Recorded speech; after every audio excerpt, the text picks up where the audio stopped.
ብሩክ በስተመጨረሻ ከሄደበት ቦታ በድንገት መጥቶ ቅድስትን ሰርፕራይዝ አደረጋት። ምሳሌ ደግሞ ወደ ምኝታ ክፍል ስትገባ አባቷ በድንገት መጥቶ ስታየው ማመን አቅቷት ደነገጠች። ዳጣ ከምን ጊዜውም በላይ በጣም ደስ ብሏታል። ቡራ ማለት እኮ ለየት ያለ ሰው ነው። ቅድስት እንኳን ደስ አለሽ እያለች አለች። ቅድስትም ደግሞ ለብሩኬ የተሰማትን ስሜት በሙሉ ነገረችው። እሱም ደግሞ ቅድስት እኔ ባንቺ አዝኜና ተቆጥቼ አይደለም ክብሬን አልሰጥም ስላልሽኝ ለኔ እኮ ክብርና መደሰቻ ነው። እኔና አንቺ ተዋደን ብንጋባ ክብርና ማንነትሽ ለኔ እንጂ ለማንም አይደለም። በተናገርሽው ነገር በጣም ተደስቻለሁኝ። ግን ከምታስቢው በላይ ልትረጅኝና ካጠገቤ ሆነሽ ችግሮቼን እንደምትፈችልኝ ቃል ግቢልኝ ብሎ ቃል አስገባት። ቡርኬ ሌላ ችግር ውስጥ እንደገባና እንዲሁም ደግሞ ቤቱን ያልሸጠበትን ምክንያት እውነቱን ነገራት። አደንዛዥ እጽ ትሸጣለ ተብዬ ያንን ደግሞ ይዘህና ተብዬ ያንን ይዤ ሳልሄድ ገንዘቡን ተቀብዬ በድብቅ ልጄን ውጭ ሀገር አሳክሜ የመጣሁ ይሄ ነው የተፈጠረው ነገር። ጋሼ እኔ እኮ በእኔ ምክንያት ቤቱን ለቃ የሄድክ መስሎኝ በጸጸት እየተቃጠልኩ ነው ያለሁት። በጣም እንደምወድህና እንደማፈቅርህ መረዳት መቻል አለብህ። ግን ለኔ ሁሉም ነገር አዲስ ስለሆነ በአንድ ጊዜ እሺ ብሎ መቀበሉ በጣም ስለከበደኝ ነው። የምሬን ነው ምልህ። በእኔ ምክንያት የተፈጠረ መስሎኝ ራሴን በጸጸት ጎድቼዋለሁ ብላ አለችው። ብሩኬም ደግሞ ቅድስት አንቺ ሁሌ ምሳሌ እንድትታከም ከአጠገቤና ከጎኔ ሳትረቂ ሳለቅስ አልቅሰሽ ስደሰት ተደስተሽ ብዙ ዋጋና መስዋዕትነት ከፍለሽልኛል። እሱም በፍጹም ልረሳውም ሆነ ልተወውም አልችልም። ስለዚህ የተፈጠረው ነገር ይሄ ነው ጋሼ። ሌላ አዲስና አስደንጋጭ ነገር ተፈጥሯል አለች። ምንድን ነው? ማህሌት ከኤፍራታ ጋር መታ ቤቱ እንዳልተሸጠና የክስ ወረቀት እንደጀመረች ወረቀቱን አምጥተዋለች። ወንድምህም መጥቷል፣ ሰርፕራይዝና አስደንጋጭ ነገር ነው ያለው አለችው። ወይኔ ብሩኬ እንደው ከፈተና ትውጣ ተብያለሁኝ እንዴ? ልጄን ለማሳከም የስንቱን ፊት አየሁት። አሁን ጭራሽ ቤት አልተሸጠም ብላት አፍጣ ትመጣለች እንዴ? ቤቱ እኮ ባይሸጥም ቤቱ የምሳሌ ነው፣ የእናቷ ሃይማኖት ነው። እንደው ይቺ እርኩስና አስመሳይ ሰው ከዚህ ሁሉ ጥቃትና ስቃይ በኋላ የቤቱን ሀብትና ንብረት ያካፍለኛል ብላ እየተስገበገበች ባልሆነ። ወይኔ ብሩክ የማልችለው ከባድ ፈተና ወደፊት ተጋፍጦብኛል። ብቻ እሱ ይወቅልኝ ብሎ ጭንቀቱን በሙሉ ሳይደብቅ ለቅድስት ነገራት።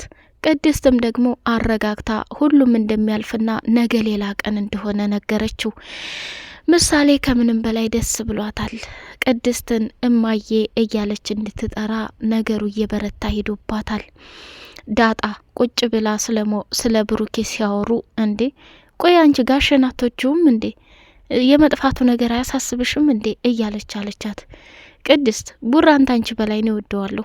እዚህ ያደረሰኝ እሱ ነው። አብልቶ አጠጥቶ በቤቱ ቆሻሻ ናት፣ የጎዳና ልጅ ናት፣ ዱርዬ ናት ሳይል ከልጁ ጋር ቁጭ አድርጎኝ ብዙ ነገር አልፍ ያለሁኝ። ገባሽ? ግን ያንቺና የኔ ውዴታ በጣም ይለያያል እያለች በቀን የመታቻት ማለት ነው። ምሳሌ እንግዲህ አባቷን የምታውቀው አሁን ተመልሶ ውጭ ሀገር እንደሄደ ተናግራለች ማለት ነው። ሰላም ሰላም ሰላም! ውድ የተከበራችሁ የአዚት ቲዩብ ቤተሰቦች እጅግ በጣም ተወዳጅና በጉጉት የምንጠብቀው የምሳሌ ድራማ እንደቀጠለ ይገኛል። ዝና ጉራውን ነዛብን። በመጨረሻ የብሩኬ ወንድም አናቱን በቦክስ ቀጥቅጦ አፈር ደም አስልሶታል ማለት ነው። ዝና የሱ ጉራ ይህንን ይመስላል። ሞገስ ደግሞ የወንድ ሽንታም ሆኖ እየተንቀጠቀጠና እየፈራ ነበር። ሞገስ ለሉላ ሲል ብዙ ፈተናዎችን እያስተናገደ ይገኛል። እንዲሁ ይሄንን ውሻና ረመኔ ተልጅነት እስተ እውቀት ድረስ እውቀት የማይገዛ ጅል ሰው በፍቅር እንጂ በጉልበት ትዳር የሚሆን ይመስል ሉላ እኮ አሁን ተሱ ተስፋ ቆርጣለች። በፍጹም ወደሱ ህይወት እኔ በህይወት እያለሁ ልትሄድም ከሱም ጋር ሁና ልትሰቃይም አልፈልግም። ተወኝ ባክህ አትከታተለኝ እያለ ሞገስ ዝናን የብሩኬ ወንድም ቀጥቅጦ ከጣለው በኋላ መጎስ ባፉ ተኩሶ ተዛ ቦታ ላይ ተመለሱ። የብሩኬ ወንድም ምን ወሰነ? ሞገስ ወንድሜ ይህን ያክል ጊዜ ሲደወልለትም ሆነ ድምጹን አጥፍቶ እልም ብሏል። ያለ ምክንያት እንደዚህ ሊሆን አይችልም። እኔ ዝም ማለት አልችልም። ወንድም ያለበት ቦታ ላይ ለማግኘት የግድ ፖሊስ ጣቢያ ማመልከት አለብኝ።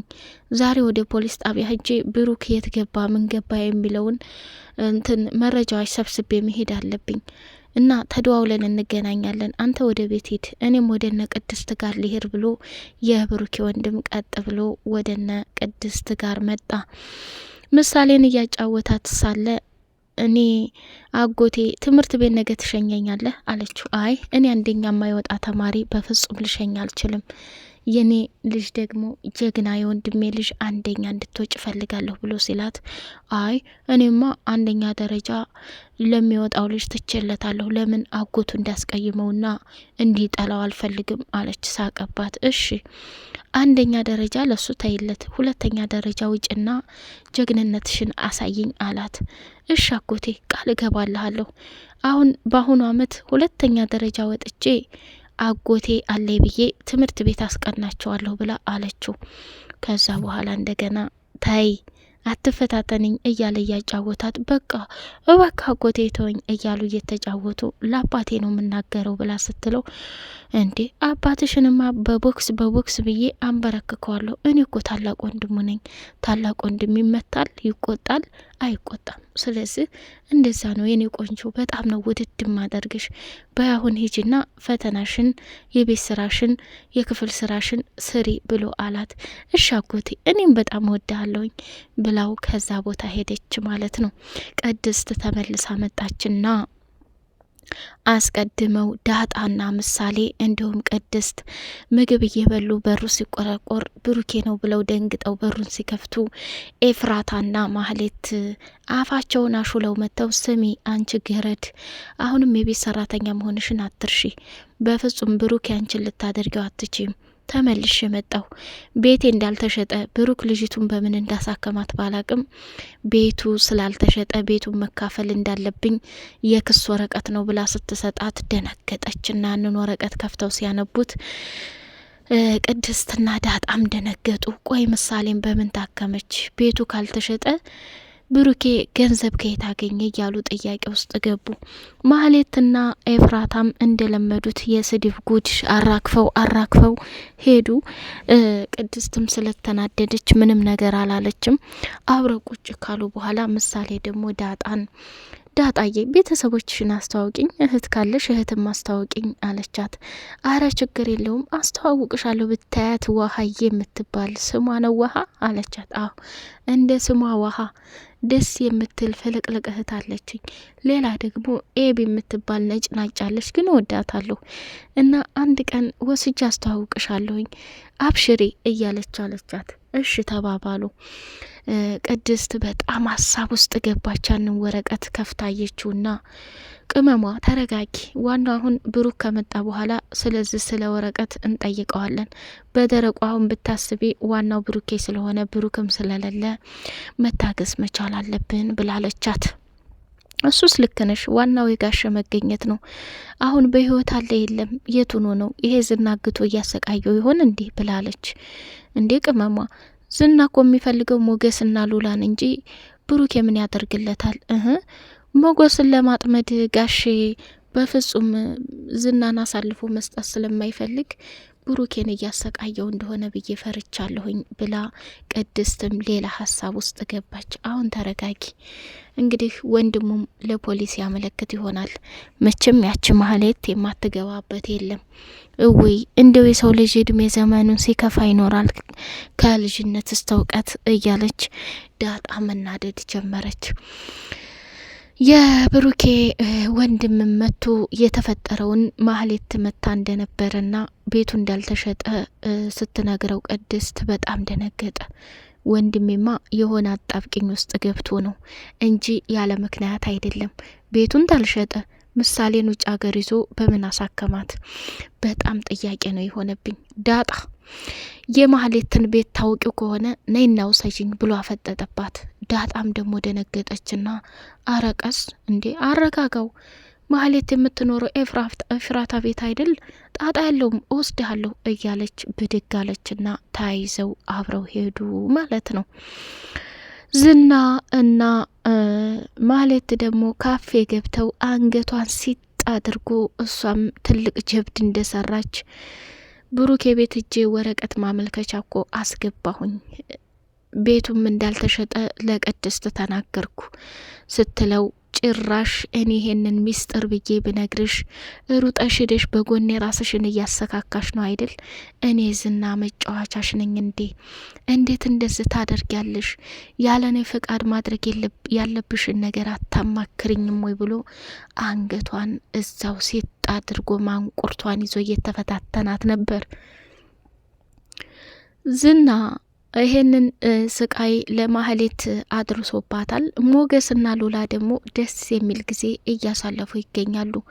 ሉላ ዛሬ ብታይ ሞገስ እንዳጋጣሚ እኔና የብሩክ ወንድም ተቀምጠን እያወራን ሳለ በድንገት መጥቶ ሊገለኝ ነው ብዬ ተጨንቄ የብሩኬ ወንድም ደብድቦ አተረፈኝ። እኔ እንጃ እንደው ይሄ ሰውዬ ወዴት አባቴን እስገብቼ ደስተኛ ሁኜ መኖር በፈለኩኝ እያለ ሲያማክራት፣ ሉላም ደግሞ መጎስ አንድ ቀን ይገልሃል፣ አንተን ከገደለ እኔ ደግሞ በህይወት አልኖርም፣ እባክህ ከዚህ ቦታ ላይ ወደ ገጠር እንሄድ፣ ክፍለ ሀገር እንሄድ፣ በቃ ሰላም አለበት ቦታ እንሄድ፣ እኔ ይበቃኛል ከዚህ በላይ የድብብቆሽ ኑሮ፣ ዝና በጣም ከባድና ኃይለኛ ሰው ነው ብላ ነገረችው። አትፍሬ ሉላዬ፣ አንደኛ ገንዘቤ ታግዶብኛል፣ ሁለተኛ ብሩኬ ይሄውን ልምድርግም ብሎ ወንድሙ ለፖሊስ ሊያመለክት ነው። እሱ ጠፍቶን ያስችሎኝ አሁን ገጠር በሰላም የምኖር ይመስልሻል? ያሉትን ነገር እናስተካክል፣ ትንሽ እንቆይና እንሄዳለን። እኔስ ነጻነቱን በደስታ ካንቺ ጋር እፎይ ብዬ መኖርን ጣልቸው መሰለሽ እንዴ ብሎ ነገራት። ሞገሴ በቃ እረዳሃለሁ፣ ስለ ጨነቀኝ እኮ ነው። እሱ ሰው ከልጅነት እስከ እውቀት አይተውህም፣ ይገላሃል። ራስህን ጠብቅ፣ ችግር የለውም። አንቺ ብቻ ራስሽን ጠብቂልኝ፣ በህይወተን ምግብ እንብላ፣ በቃ ዙሁ እንሁን፣ ችግር የለውም እያለች አለ። እንዴ እና አንድ ክፍል ታጉረን በራብ እንሙት እንዴ ብሎ እጇን ይዟት ሄደ ማለት ነው። እዛ ከመውጣቱ በፊት ቅድስት ደወለችና ማህሌት ቤቱ አልተሸጠም ወረቀት አመጣች ማህሌት ብላ ስትለው ሞገስ ጨለለ። እንዴት ያታልለኛል?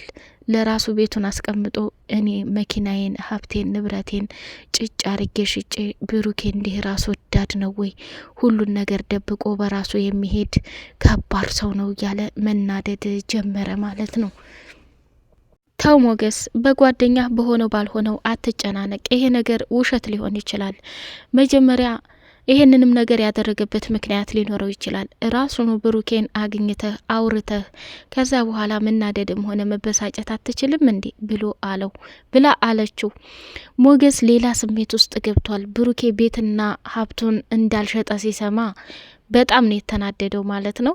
ዝና ሉላን እያሰቃያት ይገኛል። ቅድስት በስተ መጨረሻ ብሩኬ ስለመጣላት እረፍት አገኘታለች ማለት ነው። በጣም ነው ደስ የሚለው። ውዴ ቻናል ቤተሰቦች ቻናሉን ላይክ፣ ሰብስክራይብ እያደረጋችሁ አበረታቱኝ። በቀጣይ ፓርት በጉጉት እስከምንገናኝ ድረስ አሰላሙ አሌይኩም ወራህመቱላሂ ወበረካቱ።